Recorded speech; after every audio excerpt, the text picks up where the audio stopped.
Multiple arrests, allegations of racism, and a tough-as-nails parenting style. Fred Trump may have been the father of a future president, but there are plenty of shocking claims about the domineering patriarch that will make you shudder. Former President Donald Trump isn't the only one in his family with an arrest record. His father, Fred, has had a few run-ins with the law himself and was first arrested in 1927. The incident occurred during a Ku Klux Klan rally that got out of hand in Queens, New York, where 1,000 Klansmen had gathered to protest the deaths of 2 Italian fascists. According to a Daily Star report, the real estate mogul, who was 21 at the time, was charged with refusing to disperse from a parade after he was ordered to do so. It is unknown, however, whether Fred was participating in the rally or a passerby at the wrong place at the wrong time. The arrest remained hidden for years, as the New York police don't maintain arrest documents dated that far back. Washington Post reporter Philip Bump eventually confirmed the news after matching Fred's former address with a 1930 census report.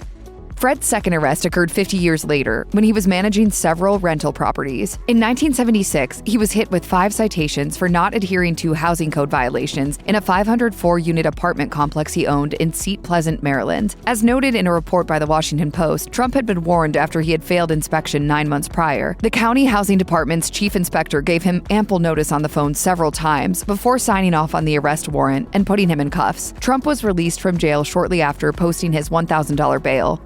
Fred built a vast real estate empire throughout his career and managed to amass a fortune that was worth over $300 million before his death. However, his wealth raised plenty of question marks. Naturally, New York officials eventually came knocking and began investigating the businessman's abundant assets. Trump's sweeping real estate portfolio included around 27,000 apartments and homes within New York City. But in 1966, the state's investigation commission took a closer look into his income. The agency investigated potential windfall profiteering, which refers to a person receiving a sudden, unexpected profit. Officials speculated the real estate tycoon exaggerated his construction costs to obtain grants from the government and then took the leftover money and put it into his many other real estate properties. Fred was never arrested, but questions about the Trump family's finances persisted.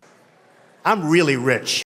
Fred has long been accused of having racial bias, and it doesn't just have to do with his arrest at a KKK rally in 1927. Trump Management, Inc., which included both Fred and Donald Trump, were sued by the Civil Rights Division of the Justice Department in 1973 for racial discrimination. The New York City Human Rights Division collected evidence for the case by using undercover renters, with both black and white individuals approaching Fred's real estate company. One tester, Sheila Morse, alleged that a black man was unfairly turned down for a rental by the Trump family, but Morse, who is white, allegedly had a far different experience. She told NPR, "They greeted me with open arms and showed me every aspect of the apartment." Based on the evidence, the Civil Rights Division officials accused the Trump family of violating the Fair Housing Act of 1968. The Justice Department sued the company, with the defendants countersuing the department for $100 million for false accusations. The parties settled the case out of court 2 years later, with the judge throwing out the Trump's claims against the Justice Department.